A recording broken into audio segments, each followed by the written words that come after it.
Well.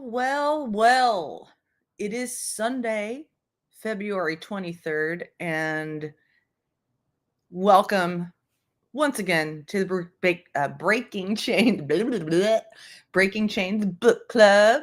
We're on episode 20 of reading Hope, a Memoir of Survival in Cleveland by Amanda Berry and Gina DeJesus. And here's my lovely co-reader, Cinnamon Girl. Hello, Lynn. How are you? I'm good. I'm actually really good. Good mood today. Actually, it's Awesome. it's a little bit rare for me to say that, so I'm like happy to say that. Like, I woke I, up actually in a good mood. I'm happy to hear it. That's You know, wonderful. Yeah. thank you. Hello, chat. Nice and lovely to see you. Please remember to hit the thumbs up. So, real quick, I want to say, so last week when we ended, I was like, well, maybe we can finish today. It's possible, but actually what I'm thinking is that we should read up to, and I think it's very easy to read up to the rescue today. And then I want to show the actual rescue video, like all the interviews that happened right on the aftermath of the rescue, because it was just such an exciting, I don't know, such a remarkable moment, right?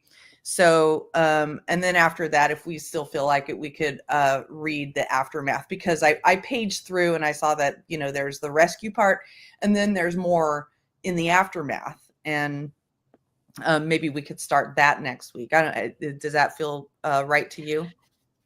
Yeah, it does. I was doing the same thing. I was looking through to see what comes next and how long how much more we have. Yeah. And I think the idea of showing the rescue is excellent because, we can sort of visualize it as we're reading it, but actually seeing it Yeah. and hearing it, there's so much emotion there. And it's so, I don't know, it's so gratifying. That's not even a big enough word for this, but you know what I'm Well, saying. It's when just you really, yeah. when you think of all the body cam footage that we have access to now and that they post now, hello, Snemsky Rainbow. I just like to try to say your name. Um, no, I'm kidding. Welcome. Um, you know, it's so remarkable. You don't see a lot of scenes like that. You know what I mean? Where literally 3 girls just got rescued from being held in a home for 10 years. And Michelle was held even longer, I think, right? So, That's right. yeah, a little bit longer than the other 2 girls. So I just think it's oh, thank you, Snemsky. Mhm. Um, so, I don't know, but I wanted to on a completely different topic. So first, I want to also think about what I want to keep going live on the weekends, but I'm not sure if it's going to be a book next or just talking about certain things next, because I keep thinking about things coming, like seeing things that I want to go live about, but I don't want to go live different than the book club day, because I just like live once a week for me right now is just fine. You know what I mean? So, Right. but there's this one thing that caught my eye just last night that I was like blown away about. Let me show this to you. Have any of you seen this? That there's a police department uh in Alabama, a small town police department, where they had to come out and fire 5 officers. It's a really small town. They had to fire 5 officers, including the police chief, because they were basically running an entire organized crime ring in there. Oh That my gosh. literally just happened. Are Literally we just happened. Um, are we talking trafficking, that kind of thing, or more like rugs. drugs? Okay. Yes. Yeah. So what happened was, and I'm going to show you part of this press conference, but it's a remarkable. This is one of these stories that really stands out to me. Okay, because I mean, there's so many stories now going on day after day after day after day that are like, oh my God, another person. Oh my God, another child. Oh my God, another 4 children are being neglected and all that stuff, right? This one really stands out to me because it's an entire, like almost the entire police department and the evidence that they've come up with. And what happened was one night in this police department, the dispatcher died of an OD. And What? yeah, the dispatcher, it's a really small town. The town only has like 3,200 people in it. Okay. And the police department, the dispatcher, this is insane, you guys. The dispatcher, they found him dead one night. He had OD'd on fentanyl, and they believe it was from the evidence room. So then they started to investigate the evidence room and found that it had been completely compromised, completely contaminated, and completely stolen from. They, like, all these people in the police department had access to, and you're going to see in what I'm about to show you how they accessed stuff. I mean, it's I can't even find the words to describe, so I'm going to show this to you. Oh my gosh. So they fired the police chief and 5 other officers. Let me show you.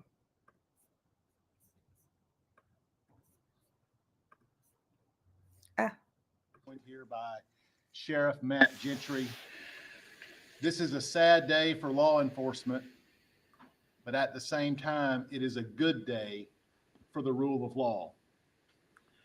The grand jury of Coleman County has recently returned multiple felony and misdemeanor indictments on 5 Hanceville police officers.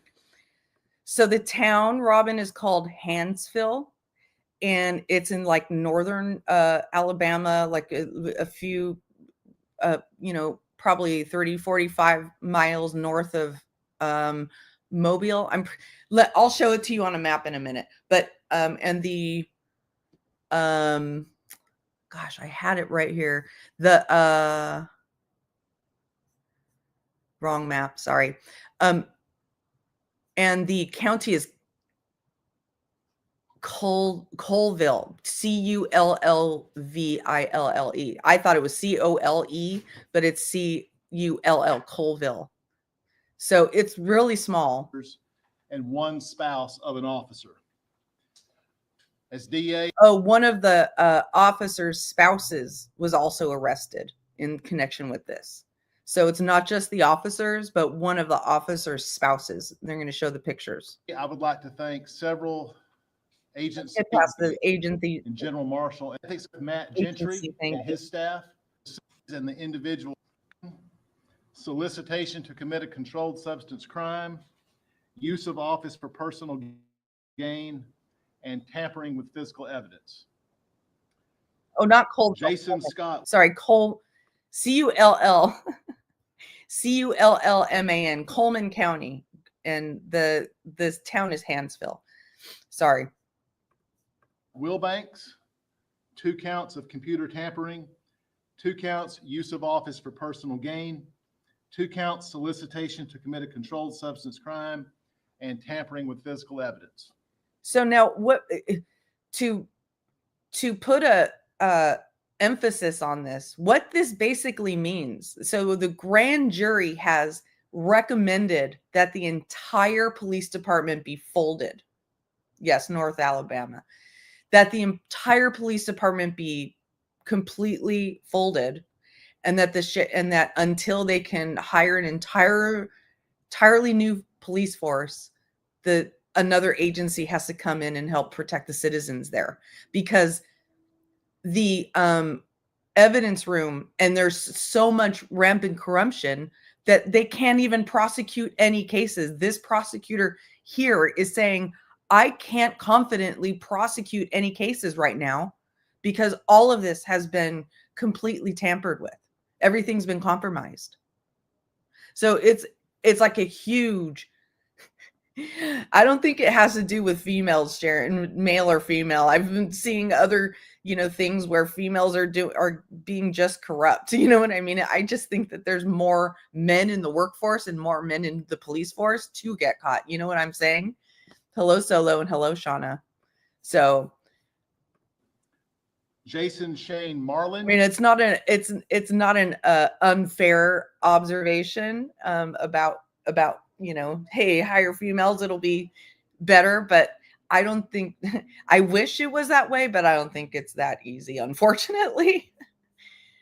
It's crazy. 2 counts of failure to report an ethics crime and tampering with physical evidence.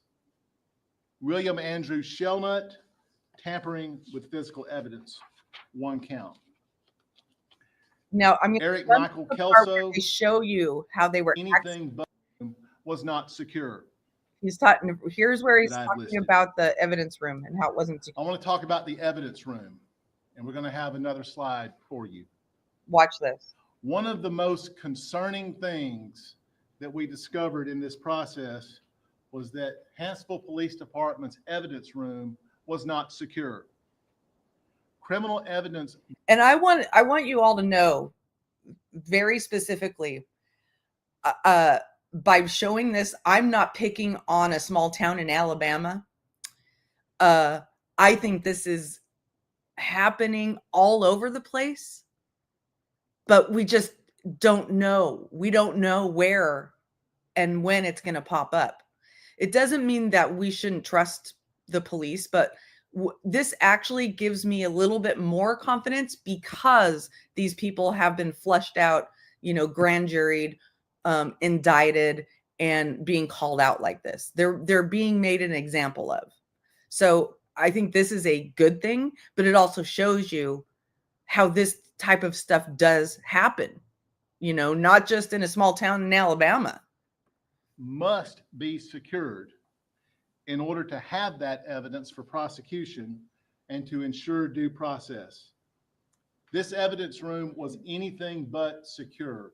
This photo here is the outside wall to the evidence room, and you will see this hole. Look at that.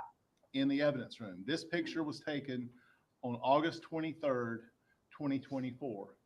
You will also notice a broomstick in the corner that is green with a white handle on it.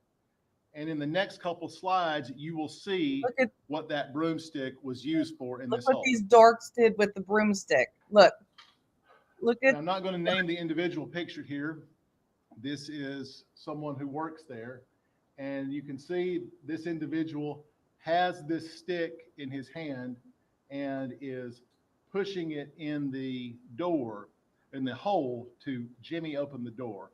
And the grand jury watched a lot of videos. This is from security camera footage showing this evidence room was routinely accessed by individuals who were not authorized to do so, going in and out using this stick through the hole in the wall. And we have one more photo of that.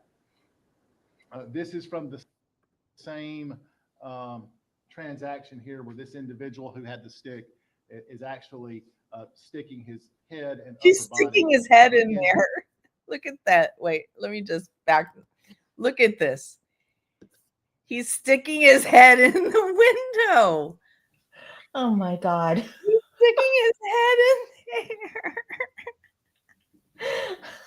Oh my God, you guys. I mean, are we in fucking 1972? Like, what is this?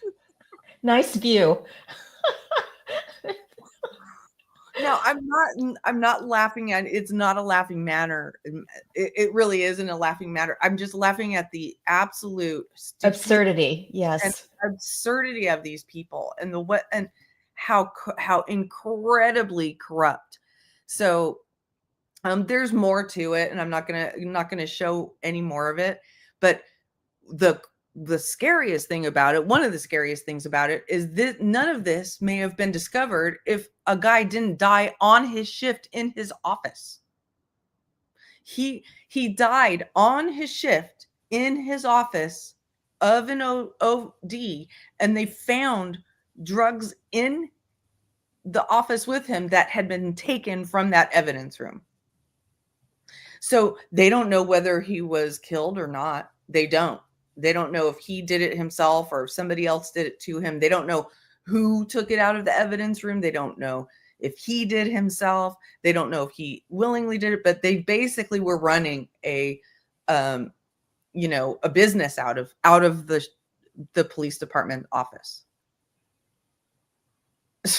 So anyway, I just wanted to show you, this is just a remarkable story. And I think that it leads me to just wonder what direction I want to go in next with, these Saturday live streams. I would love to have you continue to join me, Cinnamon, so we can just discuss things.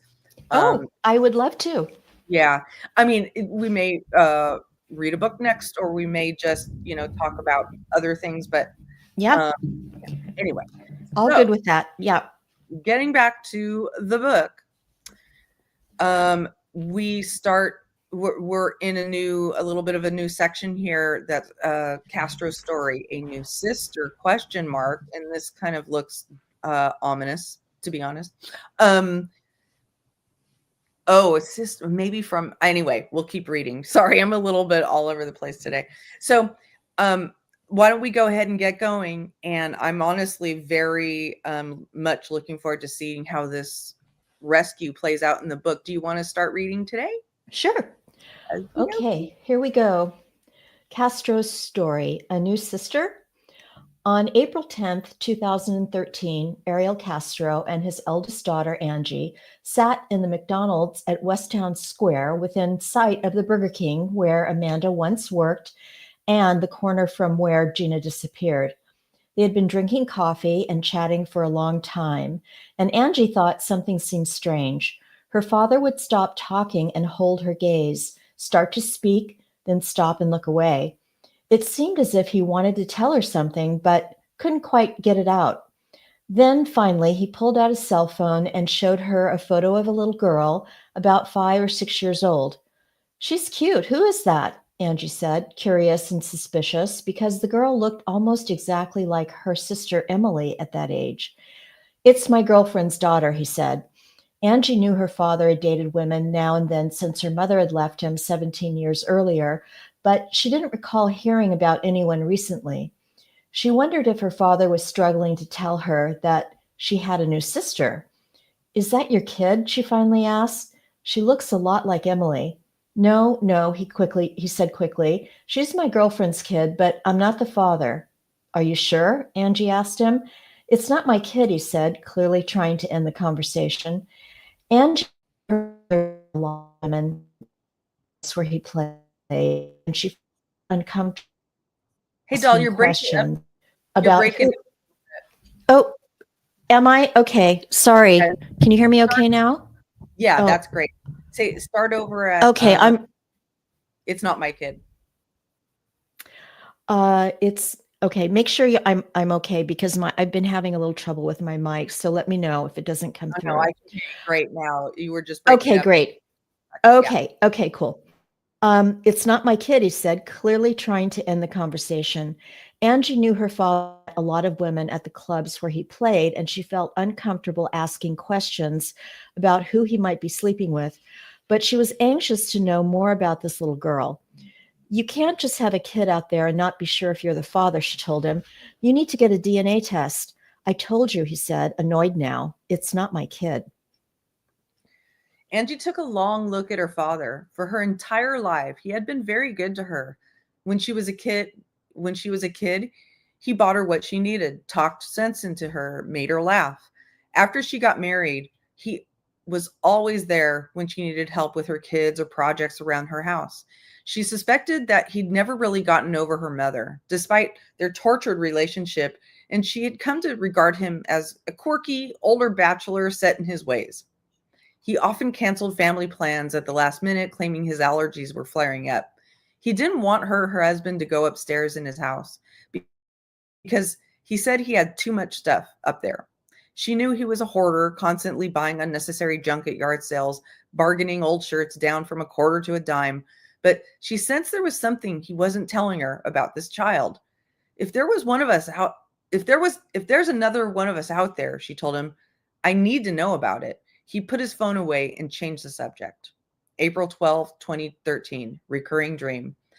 Nancy and Felix stood courtside at an NBA game between the Cleveland Cavaliers and the New York Knicks, looking up at Gina's picture on the big screens hanging above the 20,000 fans gathered at the Quicken Loans Arena in downtown Cleveland.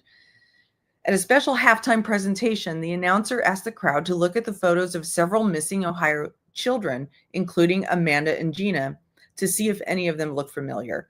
Nancy knew her neighbors and friends thought she was delusional to keep believing that Gina was alive after so long. She could see that they didn't believe her, even pitied her, when she insisted that one day her daughter would walk through her front door. Though Nancy had never lost faith, the pain of the past 9 years had taken its toll. She had lost nearly 90 pounds, and Felix had suffered a heart attack. Doctors told them stress was making them sick, but they stayed in the public eye every chance they had.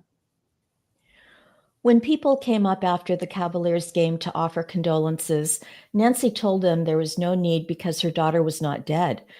She had been having a recurring dream that she was sure was a sign she was right. In the dream, Nancy would walk by Gina's school and see her daughter eating lunch, sitting on the grass and leaning against the building, smiling and waving at her. It woke Nancy up night after night, frightened, but more convinced than ever that Gina was still alive. What a nightmare. Mm. April 12th, 2013, Demons and Facebook.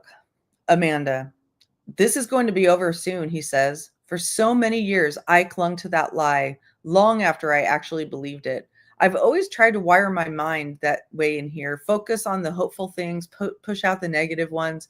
But today I answer, I don't believe you. I'm finished with telling him what he wants to hear, tiptoeing around, trying to keep him from getting mad. He still won't let us go up and down the stairs by ourselves. And when he leaves the house, he locks this place down like a prison. He rigged a homemade alarm on the front door with wires and an old clock radio. And he says it will go off if anybody tries to open the front or back door. And he never forgets to bolt my door. So no, I don't believe this is ending anytime soon. I'm surprised he doesn't blow up at me, but seems to want to talk. Jocelyn is downstairs playing, so it's just the two of us. No, he tells me, it's true. This is going to be over soon, but I'm worried about what's going to happen to me.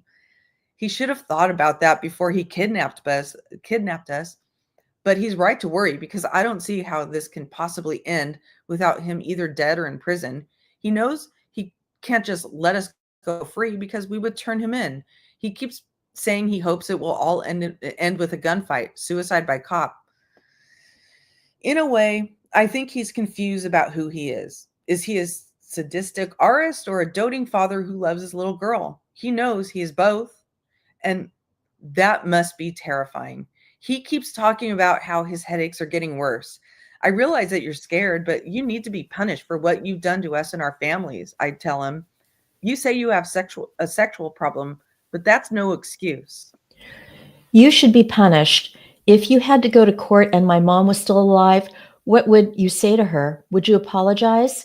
He thinks for a minute and says, I would tell your mom I'm sorry, but I wouldn't take any of this back. I would do it all over again because of Pretty. His love for Jocelyn has blinded him to reality. Taking his daughter shopping once in a while doesn't make up for the fact that he's holding her hostage. But as Joss has gotten older and become more aware, he started to see things through her eyes. It's challenged his perceptions. It's harder to convince himself that what he is doing to us isn't wrong. I love Pretty, and it makes me sad to think that someday you're going to get married and she'll have a stepdad, he says. I am going to get married, I tell him. I want to meet a man who'll treat me well and to fall in love and to live happily ever after. Kids. I know you're going to find someone who loves you and takes care of you, he says. A couple of days ago, he told me that he showed Joss's picture to Angie and said it was his girlfriend's kid. He told me Angie said Jocelyn's photo looks like Emily, and Joss says his brothers, O'Neill and Pedro, have seen her driving around with him. Doesn't anybody in that family think there's something funny about him spending so much time with this little girl, or that they never see the girl's mom? April 22nd. Today I turned 27, and I feel nothing but anger and resentment. I never finished high school or learned to drive. I haven't talked on a telephone since I was 16. I have spoken to only 4 people in 10 years, and one of them is my kidnapper. I wonder what it's like to send a text or an email or use an iPad or Twitter, all the stuff I see on TV. I hate him for stealing me off from the world, especially today on another lost birthday. I have changed so much in these 10 years. I'm stronger and more aware of the importance of kindness to the person giving and receiving it. Life is too short to be mean to people. Here, here, lady. I've learned how to be patient. I appreciate all the things that add up to a life. If I get out of here, I'll never look up at the sky, walk down a street, or wade in the lake without thinking how lucky I am. I know now how everything can disappear in a second. But still, it's hard. Yesterday marked a full decade that I've been inside this house, and I was so anxious to see my family on TV that I set my alarm to catch the 5:30 a.m. news, but there was nothing. I thought the 10th anniversary would be a big story, but there was nothing on the noon and 6 p.m. newscast either. Has everyone forgotten me? I spent most of the day trying to comfort Joss, who had a bad toothache. Her gums were swollen and she barely slept. I didn't know if it was an infection, so I kept rinsing her mouth with salt water. I might have to take her to a dentist, he told me after seeing how uncomfortable she was. He's never said anything like that before. I still doubt that he'd actually have taken her because it would have been too risky. It doesn't matter now anyway, because during the day, her pain went away and I think she's okay.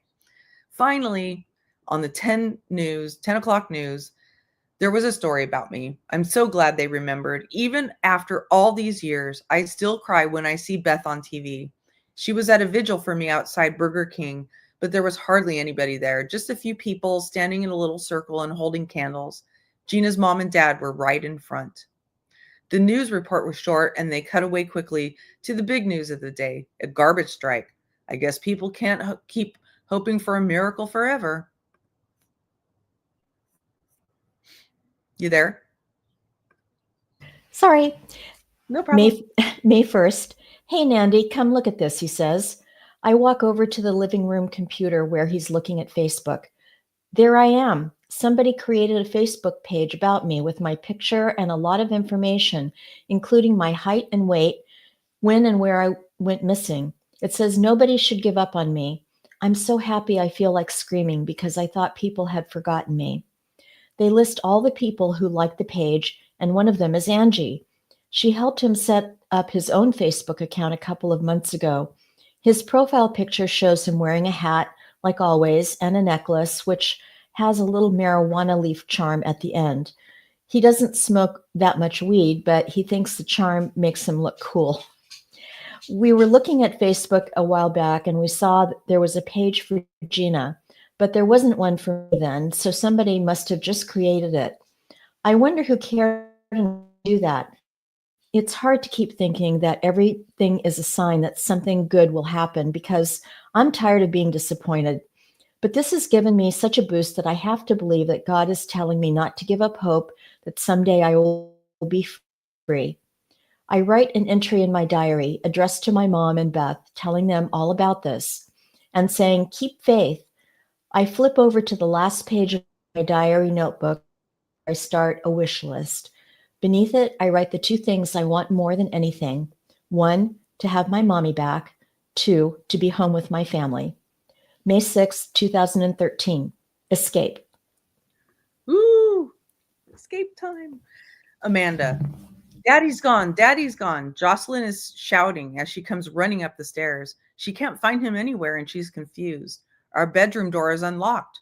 Whenever he leaves the house, he's always careful to lock us in, so he must be somewhere downstairs, but I can't help her look for him because he's going down on my own. Because going down on my own would be breaking one of his most serious rules. I don't want the chains back. Get to the backyard, I tell Joss. He's probably out there. It's a warm day, so he must be outside messing around with his cars or motorcycles. Joss heads back down the stairs, wearing a long black wig because she loves playing dress up. She peeks out the back door, which is locked from the outside. I hear her little footsteps as she races around the ground floor, looking in every room. She climbs back up the stairs, huffing and puffing, agitated that he seems to have left without her. She likes to go for drives in his little blue Mazda Miata with the top down. He loves that car. He sold it last year, but then he bought it back from the same guy a couple of months later because he missed it. Daddy's blue car is gone, she says. I freeze. No him? No car? Could this really be it? My chance to escape after all these years? Gina. Michelle and I are in our room watching a Hillary Duff movie, according to Greta. The door to Amanda's room is closed, but I hear Jocelyn say he's not home. I hear her running around the living room and kitchen looking for him. But if he's really gone, why is their door unlocked? How did Jocelyn even get downstairs? He always locks the door. Michelle and I look at each other. Oh my God, maybe this is the day. Maybe we can actually get free. Let's run, I say. You want to do it, she asks. Yeah, let's do it. But then I stop, wondering if he's testing us to see if we'll run. He's always threatening that if I try to escape, he'll hang me upside down. It could be a trap, I say. Let's just stay put. We don't say anything to Amanda. Amanda. I tiptoe barefoot out into the hall, listening for any sign of him, but I'm too scared, so I hurry back into my room. I want to get out of here, but I don't want to risk getting killed. I don't want him raising. But then I think about all she has endured and how I have to her. He's taken away all my electricity for not speaking to him, so I can't imagine what his punishment would be for trying to escape. But I missed a chance to get away 7 years ago when I was in the van. I hesitated instead of pushing that gas pedal. I have regretted that ever since, and I can't let it happen again. I leave Joss in the room and make my way as quietly as I can way down the stairs, trying to peek into the room to see if he might have fallen asleep on the couch, and Joss didn't spot him. I can't see him anywhere. The radio isn't on. That's weird. He almost always leaves it blaring when he leaves. Is he hiding down there? I'm wasting too much time thinking. If he's really gone, I have to move now. I run back up to my room and pull on my high tops. I don't say anything to Gina or Michelle. If this doesn't work, they might tell him I tried to escape. But I also don't want to risk getting anyone else hurt, so I'm not going to involve them. If he catches anybody, it will be just me alone. If Gina, there's a little knock on our door that sounds like Jocelyn. No, I hear Amanda whisper, leave them alone, so we don't open the door. We don't hear anything else, and I wonder if Amanda might be trying something, but I'm not sure. That would be crazy. I turn back to Hillary Duff on TV. Amanda. I gently pull Joss away from Gina and Michelle's door, then crouch down in front of her and whisper, Mommy's going downstairs for a minute to do something, and I'll be right back, I tell her quietly. You stay right here in the living room, but if Mommy yells for you, then come downstairs as fast as you can. Okay, she says a little anxiously. But what are you doing? Just stay here until I call for you, I tell her. She knows something is going on. She has never seen me downstairs by myself. Can I tell Chelsea and Juju? No, we're not going to tell them right now. Just wait here. I step back out into the hall and over to the head of the stairs. I know I have to go right now, but I'm so terrified that I can't make myself move. Mom, please give me a sign. Give me strength if the time is right. And just like that, I swear I feel something, like my mom is pushing me. I go. Hey doll, you were still breaking up a little bit. Just Sorry. hearing, it's okay. It's okay. But just Now I have barking dogs in the background. you want me to keep reading, and I'll just read this page, and you come in on the next. Yeah, let me see if go ahead and let me see if I can fix my mic. Thanks. Okay. Hold on one moment.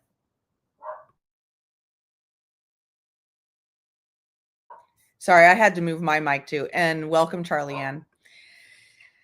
I start down as slowly as I can, one step at a time on my tiptoes. I'm shaking. I can barely feel my legs and my heart is beating out of my chest. I make it to the landing.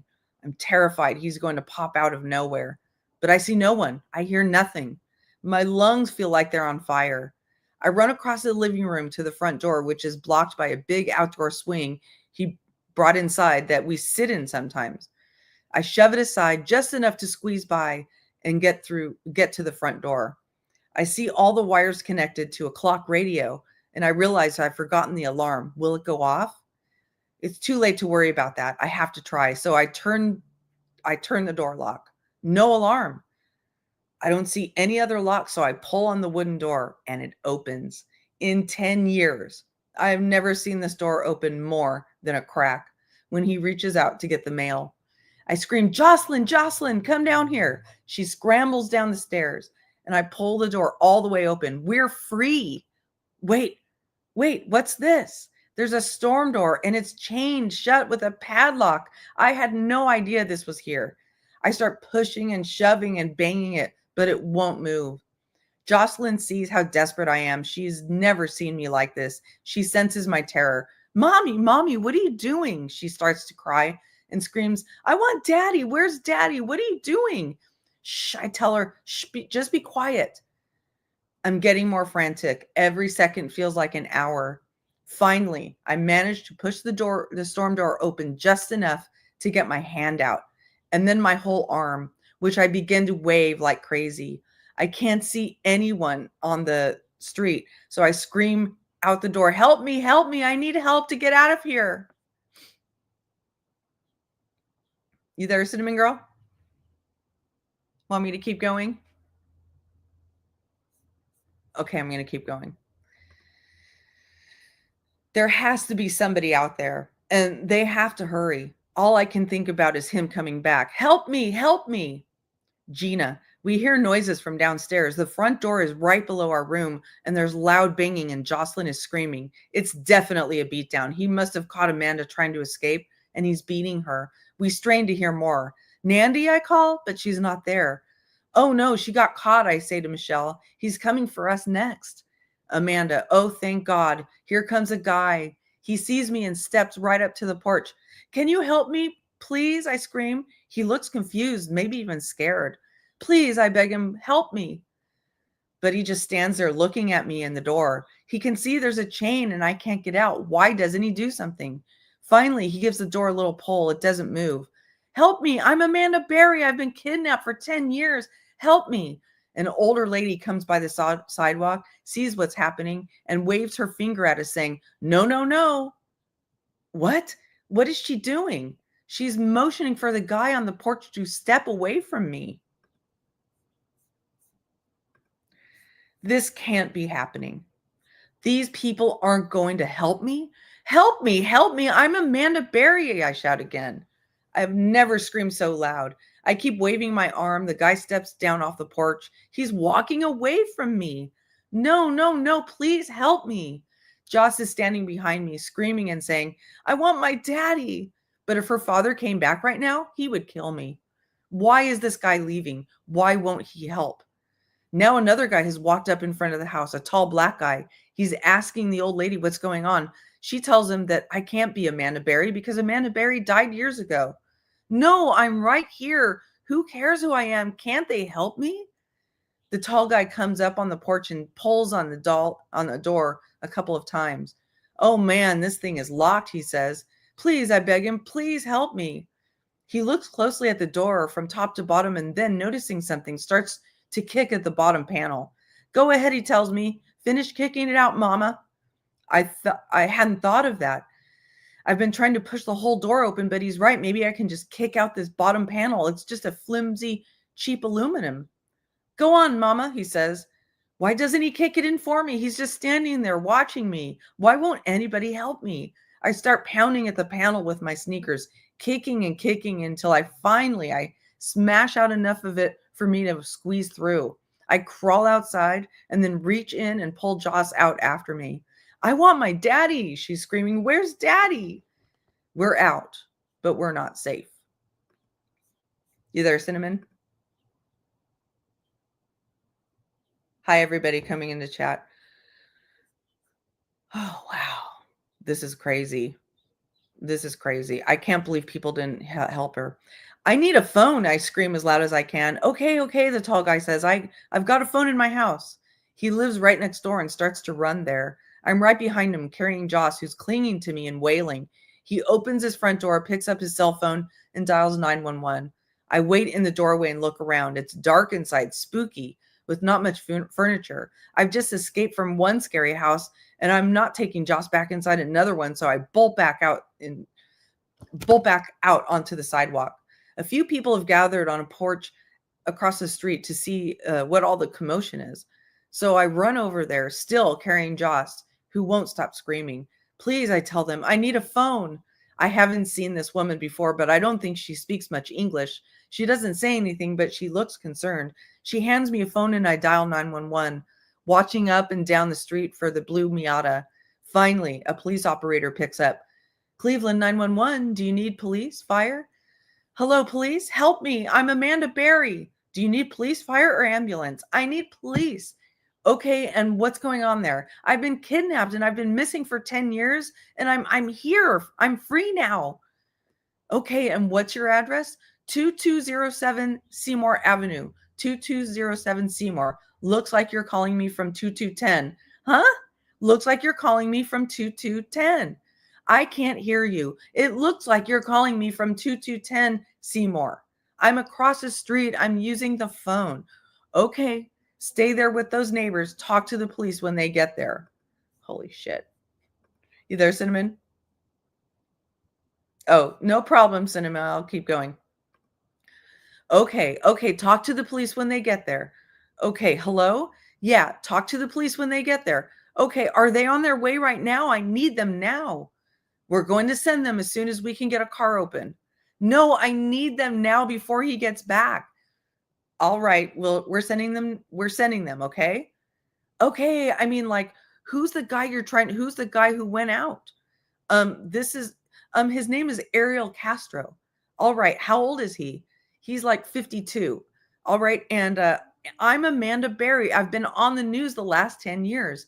Okay, I got that, dear. And you say, what's his name again? Ariel Castro. And he is white, black, or Hispanic? He's Hispanic. What's he wearing? I don't know, because he's not here right now. That's why I ran away. When he left, what was he wearing? Who knows? The police are on their way. Talk to them when they get there. Huh? Okay. I told you they're on their way. Talk to them when they get there, okay? All right, okay. Thank you. Bye. Maybe 3 minutes pass before the first police car pulls up. Before it even stops, I run over to it, yelling at the cop who's driving, I'm Amanda Berry. 2 officers step out of the car, and one of them says into the radio that they found Amanda Berry. Is there anything else inside? He asked me with a startled look on his face. Yes, I shout. There are 2 more girls in there. They look shocked and they start running toward the house. Wait, can you please put us in the car or something in case he comes back? I'm terrified and Joss is still out of control crying. So they tell us to sit in the back of the cruiser. By now, the whole street has begun filling up with police cars and cops are running everywhere. Some of them are breaking the storm door open and going inside. A cop comes to take me and Joss out of the police car and walks us over to an ambulance and we sit inside. There's so many cops here right now. He can't get to us anymore. Gina, we hear sirens outside, but I don't pay any attention. We've been hearing them for years and they never come for us. A couple of minutes pass and then we hear somebody climbing the stairs. Shut this door, I tell Michelle. I think he's coming for us. We're terrified. We close the door and throw our weight against it. There's no way we're strong enough to keep him out, but we have to try. What is he going to do to us? Somebody in the hall is shouting, Cleveland police, Cleveland police. Are you back, Cinnamon? I'll just keep going. Yeah, we played the 911 call last week. I can play it again if you guys want after we're done with this part. Michelle pushes the door open and runs through Amanda's room and into the hallway. I hear her yelling, you saved us, you saved us. I'm still hanging back, just out of sight inside of Amanda's room. Maybe they're fake cops. Maybe it's just some of his friends in costumes. I peek around the corner and see 2 cops in uniform, a man and a woman. Michelle has jumped up into the man's arms. Oh, that's so sweet. And she's holding on tight. Then he gently puts her down, and she jumps onto the female officer, shouting hysterically, "Please don't let me go. Please don't let me go. I'm not letting you go," I hear the officer say. I look out from the corner a little more, real slow, and I meet eyes with the guy cop. "What's your name?" he tells me. "Gina DeJesus," I tell him. He looks like he doesn't believe me, so I say my full name. "My name is Georgina DeJesus." He looks as if he's just seen a ghost and says into his radio, "We found them. We found them." Then he stares at me for a while and says, "We've been looking for you for a really long time." They keep telling us that we're safe now, but I'm still not sure. "Do you know who kidnapped you? What does he look like? Is that him?" They're pointing to a picture on Amanda's wall, but it's Amanda's dad, not him. "If you want pictures of him, you have to go downstairs to the kitchen and look at the refrigerator," I tell them.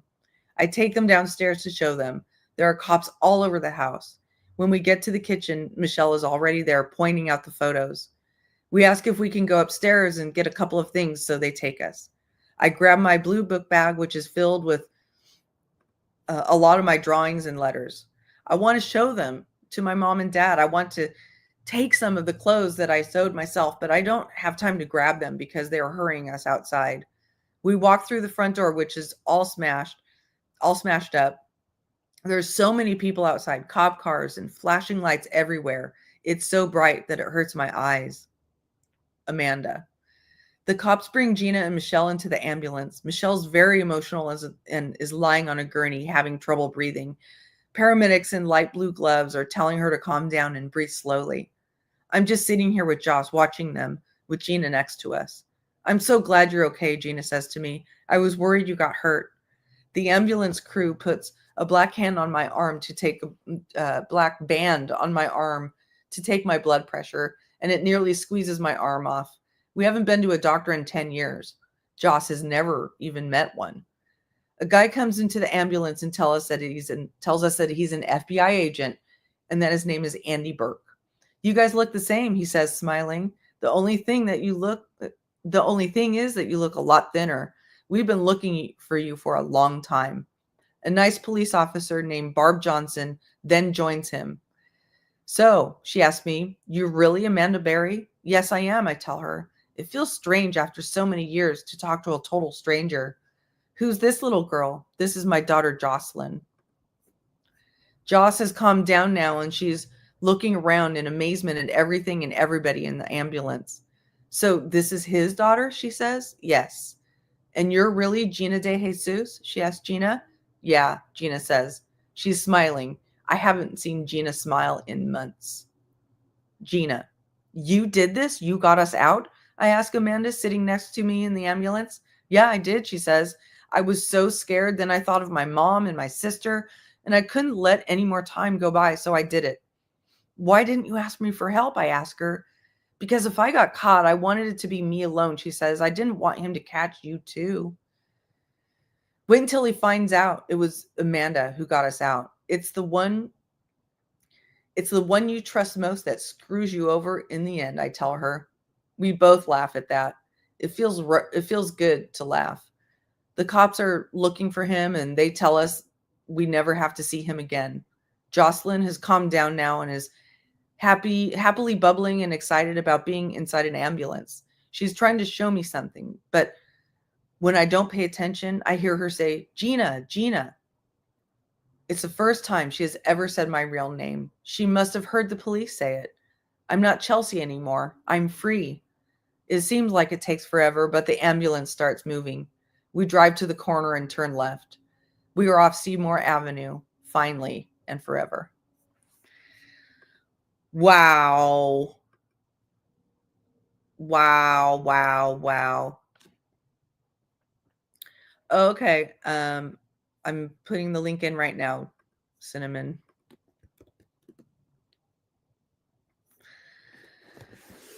Wow, wow, wow, wow, wow. And after reading all that, I really want to watch this right now, immediately.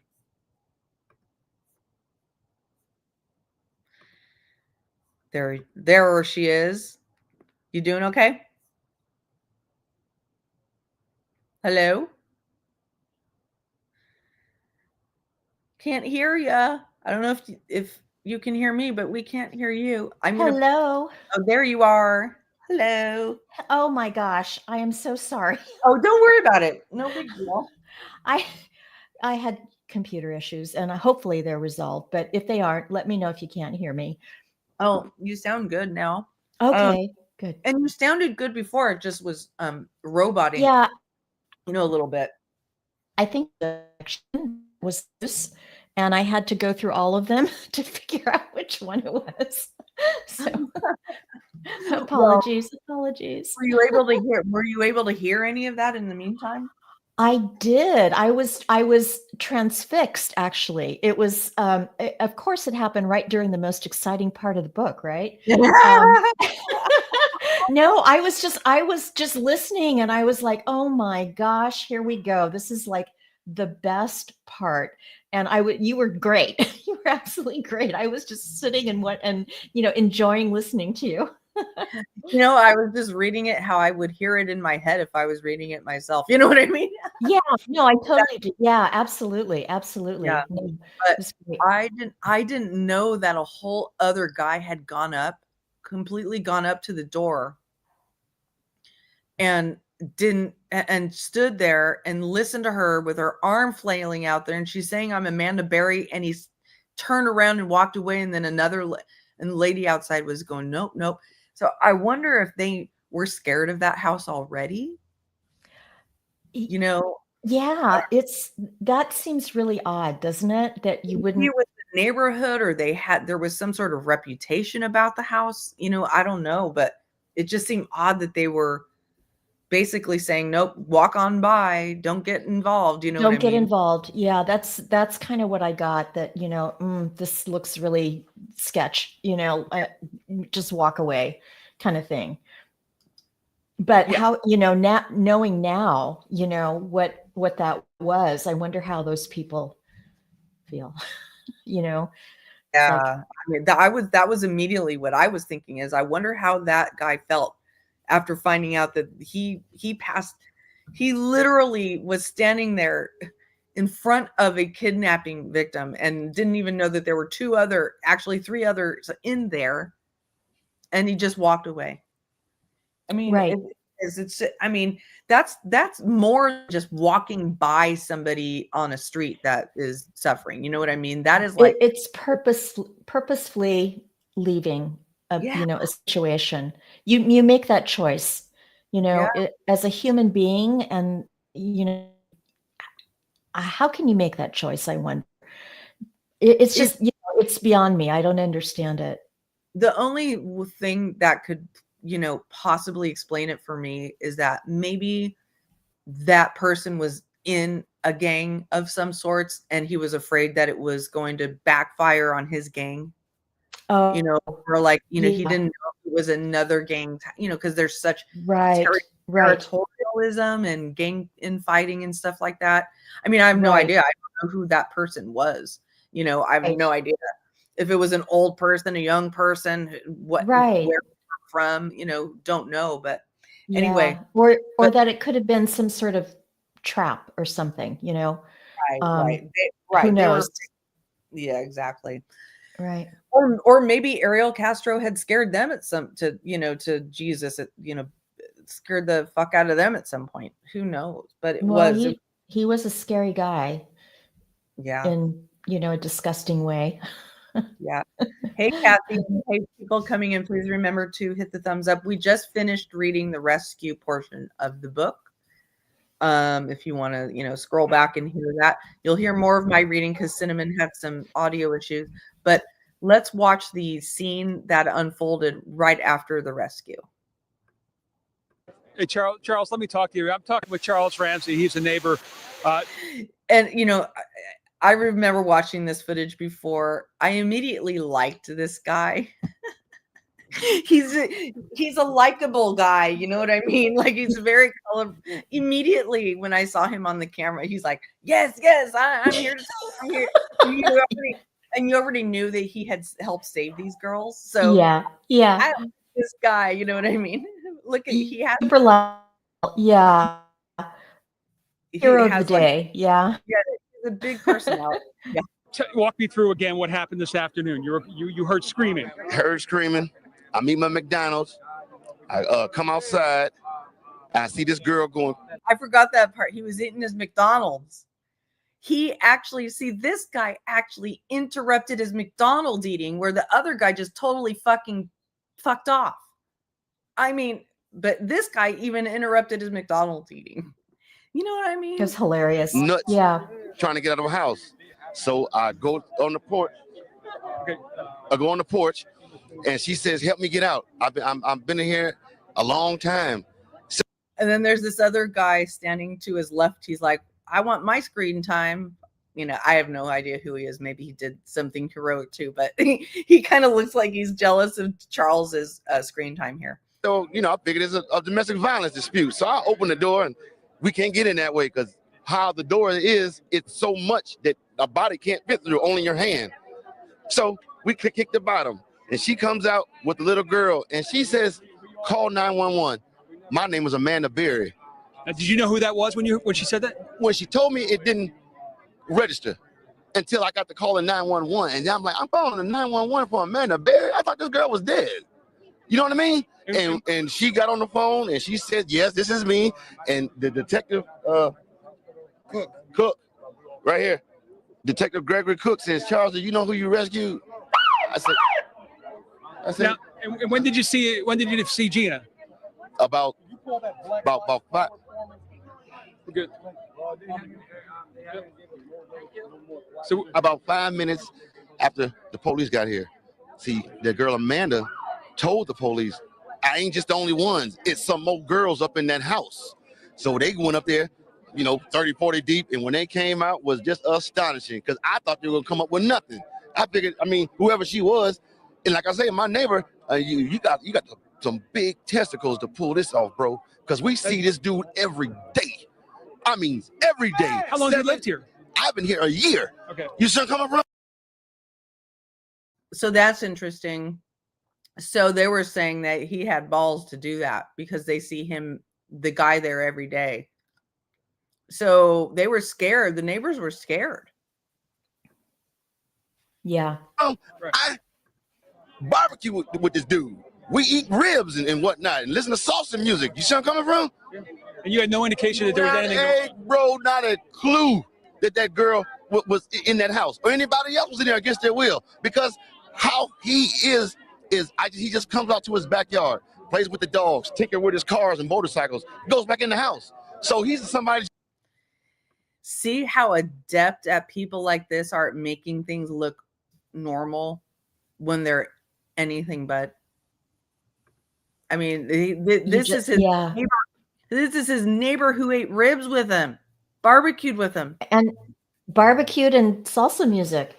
Yeah, and they probably had a great time. He probably really liked him. Right? Had no idea. No idea. No idea. The guy's holding fucking hostages in his home. Slaves. Slaves. I probably shouldn't say the full term on here right now. You know what I mean? Yeah. Oh my God. You look and you look away because he's not doing nothing but the average stuff. You see what I'm saying? Yeah. There's nothing exciting about him. Well, until the day. What was the reaction on the girls' faces? I can't imagine to see the sunlight, to be around Bro, people. I knew something was wrong when a little pretty white girl ran into a black man's arms. Something is wrong here. Oh my gosh. I didn't remember that. So, it's really, this guy is funny. He is funny. Look at his face. Right I know. No, that's not. I like this guy from the beginning. Dead giveaway. Dead giveaway. Charles, thank you very much. Dead giveaway. Thank you very much for your time. And either she homeless or she got problems. That's the only reason why she run to a black man. Charles, Thank you for being there, man. Charles Ramsey, neighbor. Good job on the reporter not like he's like, what do I say? Oh my God. But oh man. So let's go to then there's this really short clip right here where they show Ariel Castro in court, and the judge the title of this video is Judge Snaps at Ohio Kidnapper in Court. Watch this. Mr. Castro, yes. Would you please look at me, sir? Mr. Castro, could you please, I need. Look at that ugly fucking mug. Look at that monster. And he couldn't even look up at the judge. Disgusting. Need to make sure that you understand what I'm saying, okay? He cannot believe he's been outed. He was such a normal guy. He was just a normal neighbor with a normal life. And he had these other daughters who loved him. Oh my God. Can you open your eyes, please? At this time, it is. What a coward. What a fucking beastly coward. He can't even open the eyes to face the judge for what he did. I mean, this is what a lot of people on YouTube look like. This represents the face of a lot of people on YouTube who like sit here on YouTube and do the worst fucking things. And then when it comes to, when it comes to playing back their own words, they can't even open their eyes. But look at this pig. Look at this weak wuss. It is my duty, sir. Please keep your eyes open so I make sure that you are listening to me and understanding what I'm saying, okay? At this time, it is my duty to advise you of your rights and to conduct, sir, your arraignment. These instructions are important to you, so please listen carefully. I mean, he won't keep his fucking eyes open. He can't even face the music. He is so, imagine if he was the one that was kidnapped and held in chains for 10 years. He wouldn't have survived. There's no way he would have survived that, because he can't even face a judge in court. He can't even face the fact that he's been exposed. This, in my belief, is narcissistic injury. Who's this? I don't even want them to take his life like that. I want him to suffer in that jail. Oh. To the last extent. I don't care if he even feed him. What he has done to my life and my family's. See, and this was the other thing that impressed me as before I wanted to read this book, I had looked at a few videos about this. His family was outraged. His daughter, everybody who came out and talked to him, they didn't, at least that I saw, I know there are people in chat who followed this at the time and maybe know more. So you can correct me if I'm wrong.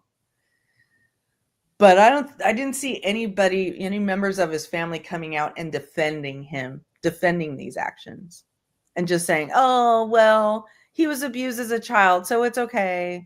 Well, you have to understand, or she asked for it. They wanted it. She had a baby with him, so she must have wanted it. You don't see these family members coming out and victim blaming those girls.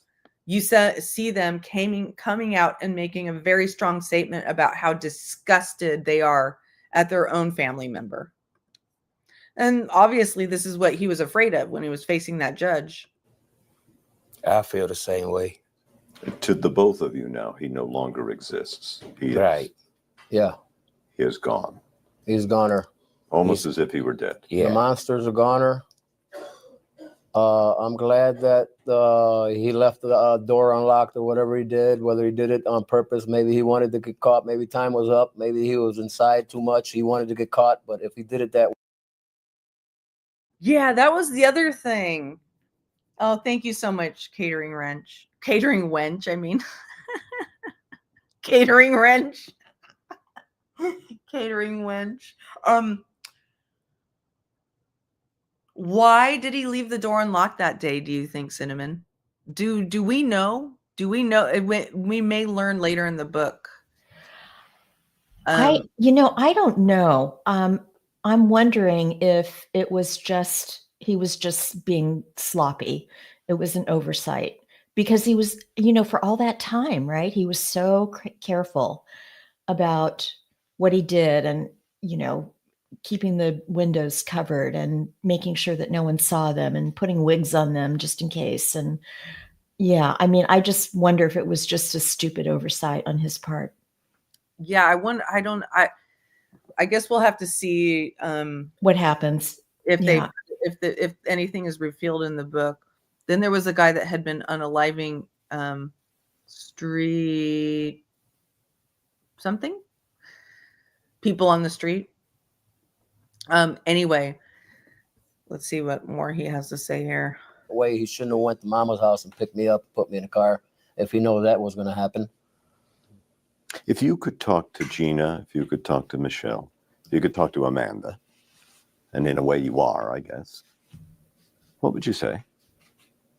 I would tell him that I'm sorry that you had to go through this.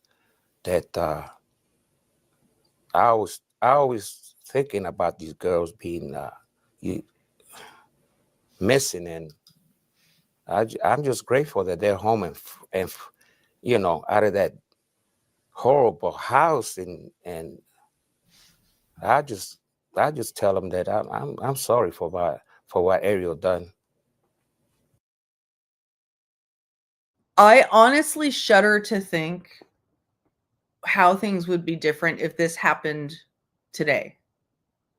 And, with the way social media is, because there would be some money to be made for somebody who wanted to take Ariel Castro's side if they wanted to, and pin the blame on the girls, or come out and try to slander the girls in some way, even though they were all kidnapped when they were underage.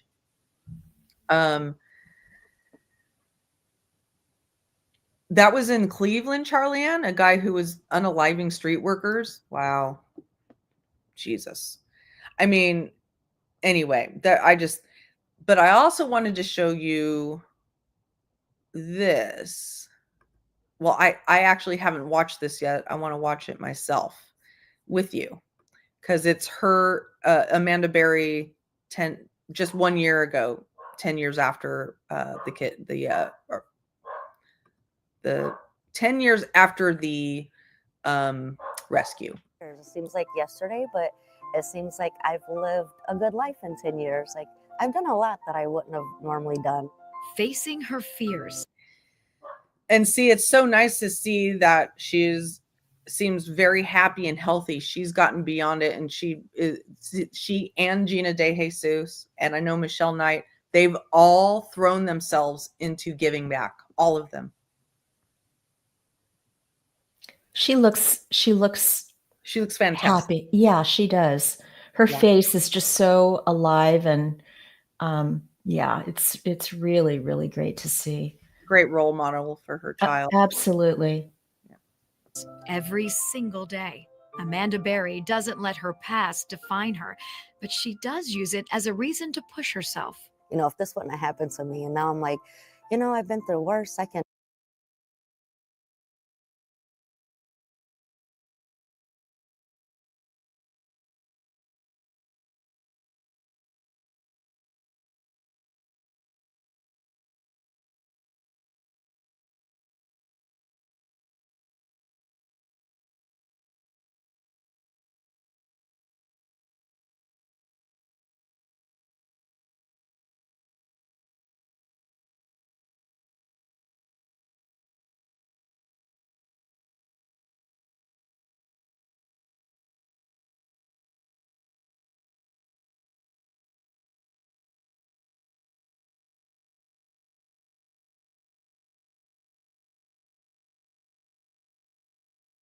Oh my gosh, you guys, I was talking and I was muted. I was just going to come on and say, Lynn, are you there? I'm sorry. I was saying I'm so sorry to Catering Wench, and I can't imagine. It must have been horrific going through that traumatic event, and then having the media at that time was even bad. You know what I mean? That was overwhelming for victims, and now I just see it's a thousand times worse. I just see it that way. And I can go on a plane for 4 hours, just get on that plane and live life, I just try to push myself a little more each time. And every time I do, I'm proud of myself. I'm Amanda Berry. One of her biggest fears, being in the public eye, something she conquered the day she took her job on Fox 8. I know life probably would have been a little bit easier if I would have just stayed to myself, but I feel like this is like what I'm supposed to do. Like what I went through was to help the rest of the families that are going through it now, and I'm made for this. Like this is what I'm here for on this earth. Your story will forever live on, but now the hope that you've given other families, I mean, that has to make you feel really great. Does she still have that Fox spot? That's really cool. I didn't know that. I didn't know that either. Thanks for that information. And then I hadn't heard of this case, Anthony Sowell. I had.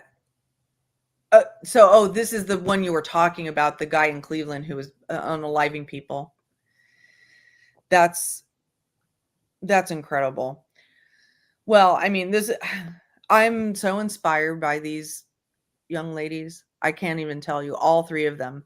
And I know we didn't learn as much about Michelle in this book, but we aren't even finished with the book, and I'm already impressed. I'm already just way impressed. But something I forgot to talk about at the beginning was, Cinnamon, have you watched the Gabby Petito Netflix? Yes, I just watched it yesterday. Thank you, Alexandria. And okay, thanks for that information about that case.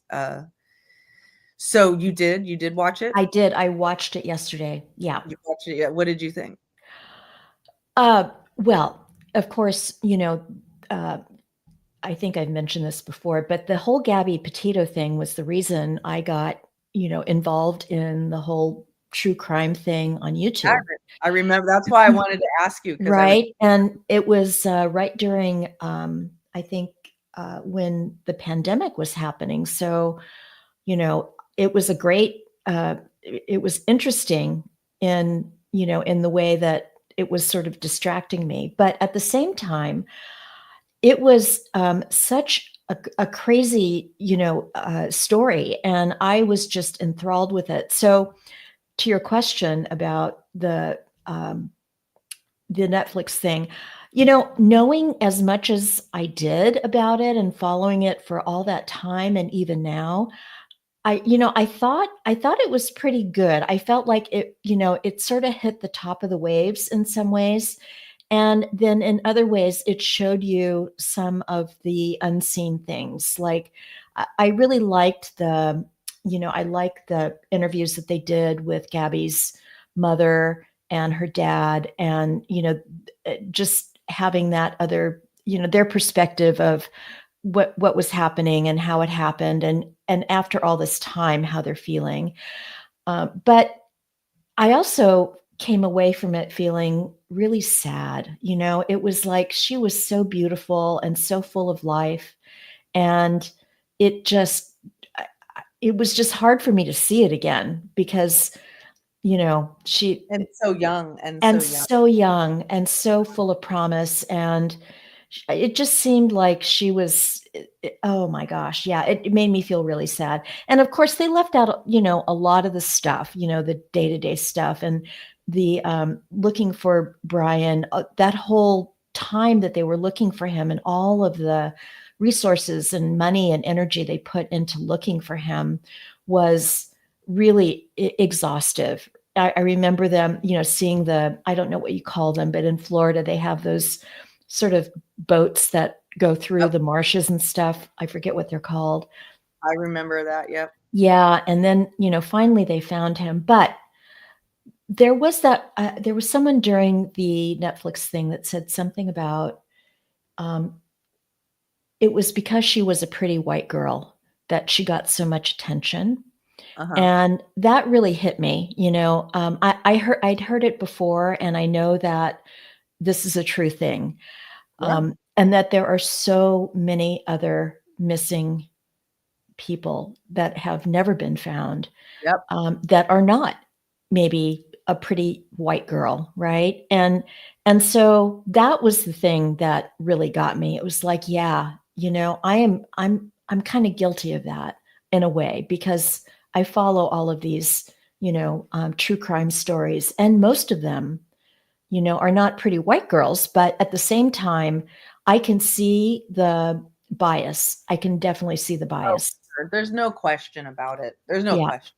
Yeah. I see why this made national news. I can see above and beyond her being a pretty white girl, why it made national news.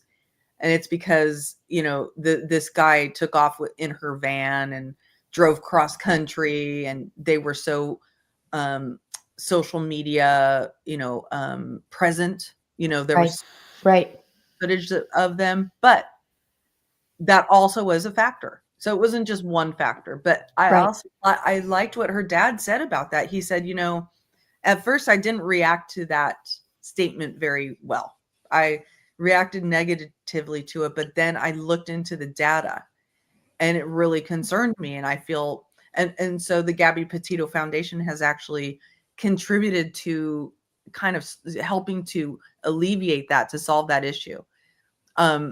Like they've actually put money and resources into that issue. Right. So that was nice to see. I mean, I just have so much admiration for the way the family handled themselves in that horrible, horrible crisis. I feel so much sympathy for them. I did learn things in that documentary or, series that I had, I don't think they had shown before. And it was very informational. And I'm now 1,000 times more angry at Roberta Laundrie than I was even before. Absolutely.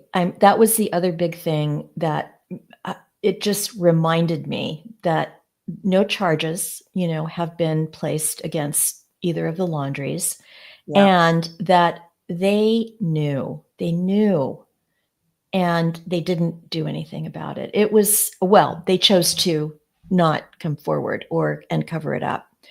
And that, Daniel Robinson. Yeah. That's great.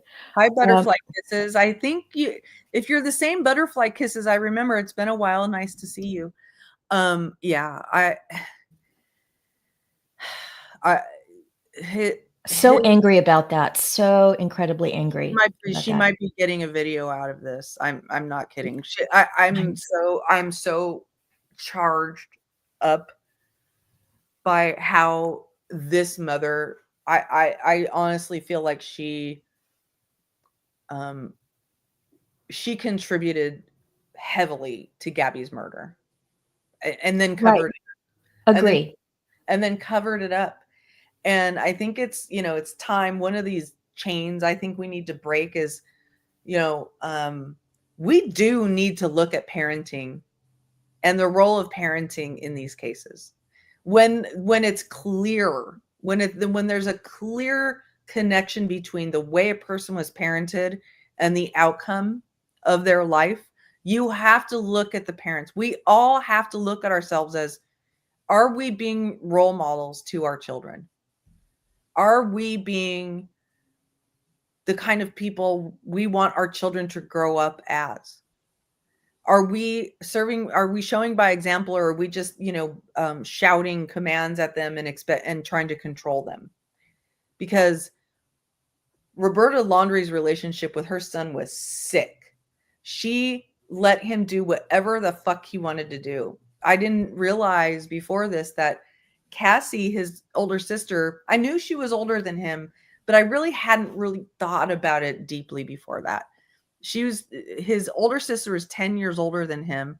So he was this little doted on little baby by the entire family. He got away with everything. And he had this kind of sick, not normal relationship with his mother. And I'm not trying to say that it was sexual in any way, but it wasn't normal. Did you see the image of where he's buried up to his neck in the sand at the beach, and she goes up with her bathing suit skirt and wipes his face with it, with her crotch right next to his face?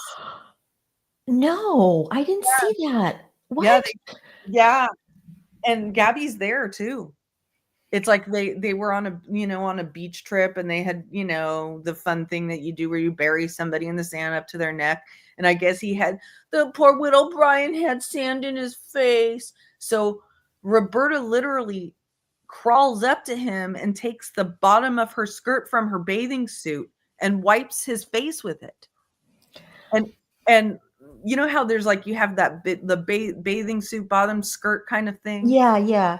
I don't know if it was an actual, but like you could see the bottom. Yeah, you could see that her, as she's wiping his face off, her crotch is right there. Oh God. It's really fucking disturbing. And I mean, I'm so glad that they showed that, because you see what kind of a weird relationship they had. Yeah. Why was Roberta okay with Brian offing himself? I don't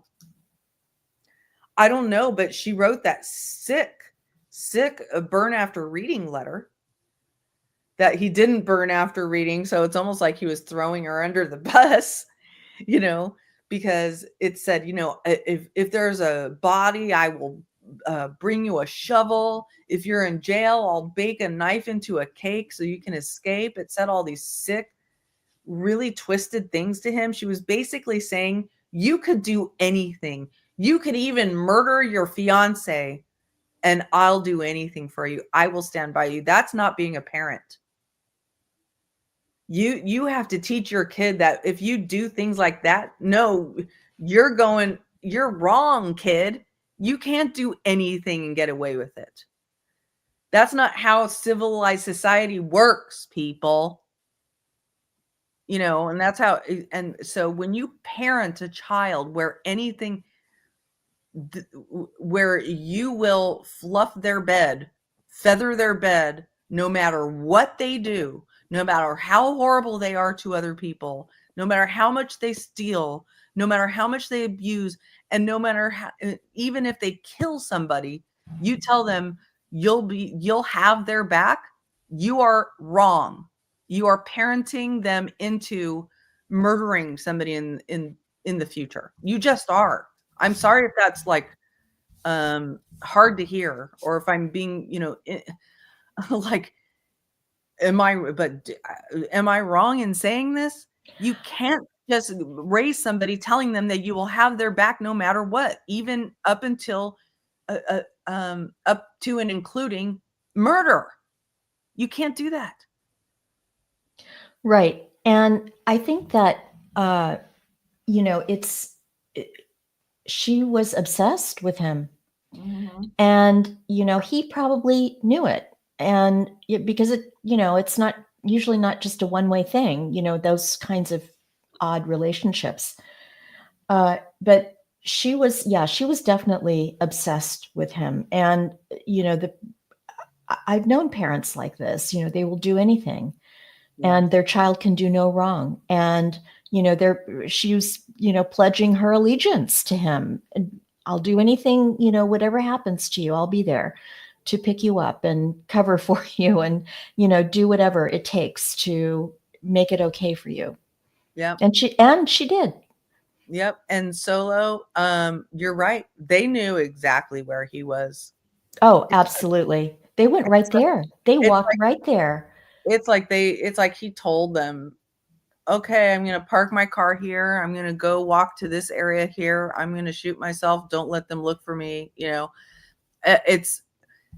1,000%. And the body cam footage of the police going up to the door and them saying, call our lawyer, is, makes you want to blow your head off.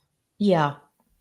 And I noticed that when, Gabby's mom is retelling the story on the series, that's when she gets most emotional, and I can understand it because it's so hard to fathom. Okay, your child's missing.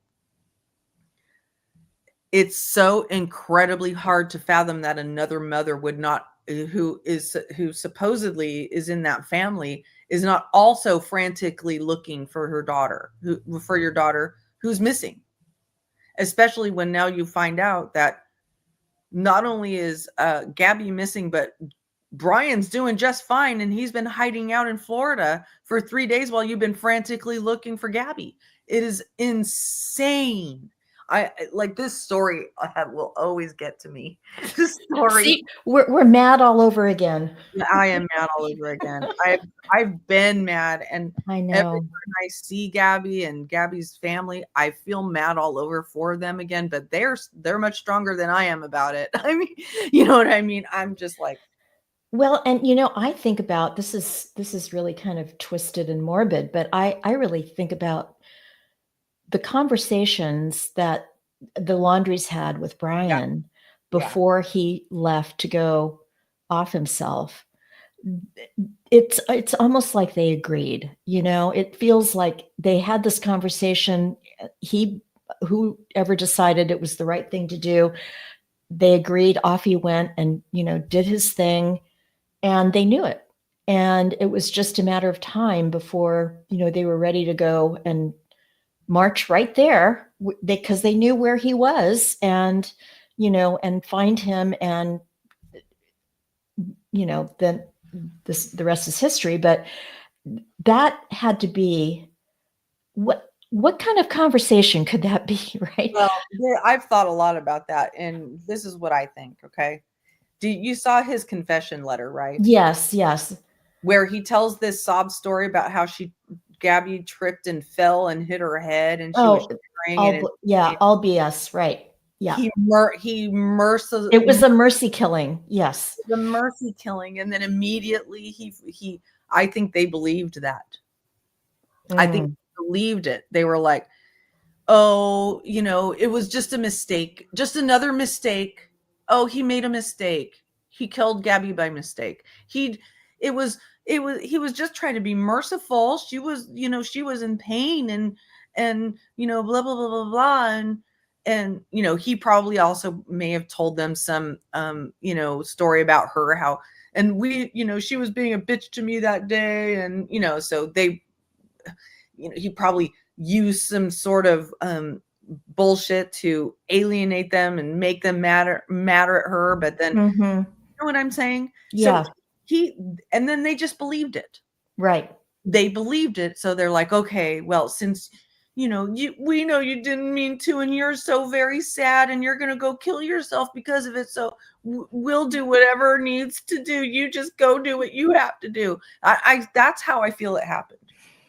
Because there would be no other way out of it than for you to do that. It just, I mean, even that sounds bizarre to me when I talk about it. It sounds bizarre. It's like if they believe that he was really doing a mercy killing, and it was an accident, then it's probably hard to prove that. But at the same time, why not just go to the police and tell them the truth? Yeah.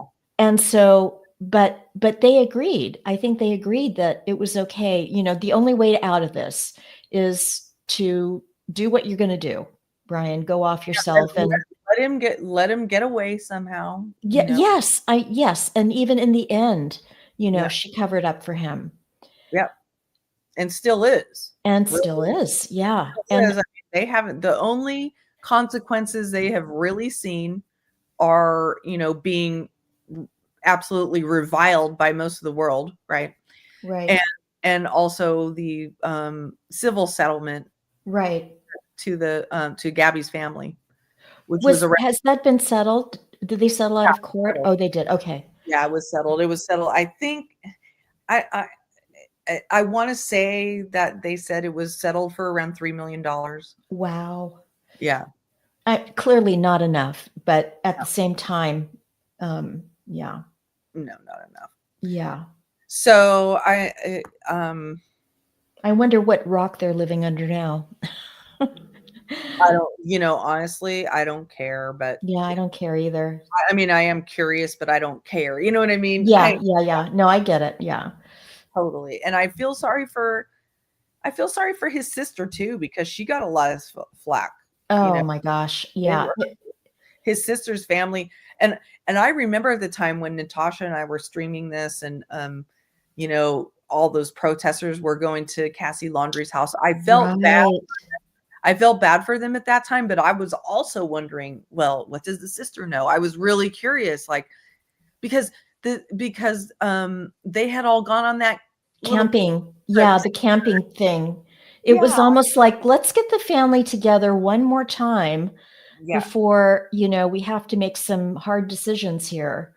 And I think that they had agreed. I think that Brian and his parents knew that it was a goodbye trip, that they were telling him, okay, let's just pretend that we're getting together for this little last, for this thing, but we all know it's your last time, but we won't tell them because they don't know that we're going to let you get away and kill yourself because you mercy killed your fiance and left her as whatchamacallit. Somebody said, as Catering Wench says, left her body cold thousands of miles from home. And to hear in this series that she was in the fetal position. Yes. That got me. Yeah. She was on her left side, curled up in the fetal position. She had a hoodie on and her hair was like coming out of her hoodie. And there was a blanket over her that they recognized, or a sweater. And that's how he left her. And they were saying that it looked staged. The police had, he probably killed her in the van and then dragged her over there. Yeah. And positioned her. Yeah, exactly. Yeah. Anyway. Such a horrible story, but also, yes, things like that are happening to many, many other people all over the world, and they all deserve attention, So absolutely. Anyway, well, thank you so much for reading, and we probably will be able to finish next week with the aftermath. Does that sound good to you? Yeah, that sounds great. And, I'm glad I got my microphone working again. Yeah, you sound... I'm sorry about that. Technical issues just at the wrong time. Oh, it's for your beautiful voice and your health. It is worth it. It is. Oh my gosh, you're so sweet. And I think next week will be a great. We can probably wrap it up and then go on to what's ever next after that. Yep. We'll talk about it next week. All right. Well, thank you everybody for being here. Please remember to hit the thumbs up and just have a wonderful rest of your weekend and be nice. Be nice out there, everybody. Be nice. Drink water. Yeah, drink water. Drink your water. Or don't. Here's okay, I have to say this one last thing. The fucking policeman in Moab who kept saying, "Oh, she just needs to go take a hot shower. She has anxiety." Oh my gosh. I was so mad. All you ladies out there, just remember, officer, whatever the fuck in Moab, whenever you get anxious, just get in the shower. That's what my wife does. Yeah. She just gets in, when she's anxious, she just takes a shower. I tell her to go take a shower. It's a long, hot shower. So just take a shower, guys. All right. Didn't he get fired, that guy? I think some of them did. Yeah. God, I hope so. There was like an independent, post-mortem on that whole thing. And they basically, the police department came out and said, yeah, we made mistakes. And also there are new laws in that state about how to question potential DV incidents, how to determine, the better determine the aggressor, how to determine whether, somebody is scared, because that's what was going on. Gabby was scared to say what actually happened because she was scared of Brian. Right. And then the policeman just did the bro thing with him, with Brian. They just like fell right into the bro thing. Hey, I understand, it happens, right? And She gets crazy. She gets crazy sometimes, and she gets out of hand. So I was just holding her back. That is a totally fucking typical abuser's excuse. Oh, I was just holding her down. I was holding her back. She goes crazy. Right. Right. And they didn't even question it. They just bought right into it. Oh yeah. Well, and he has marks on his face. Well, she did too. Exactly.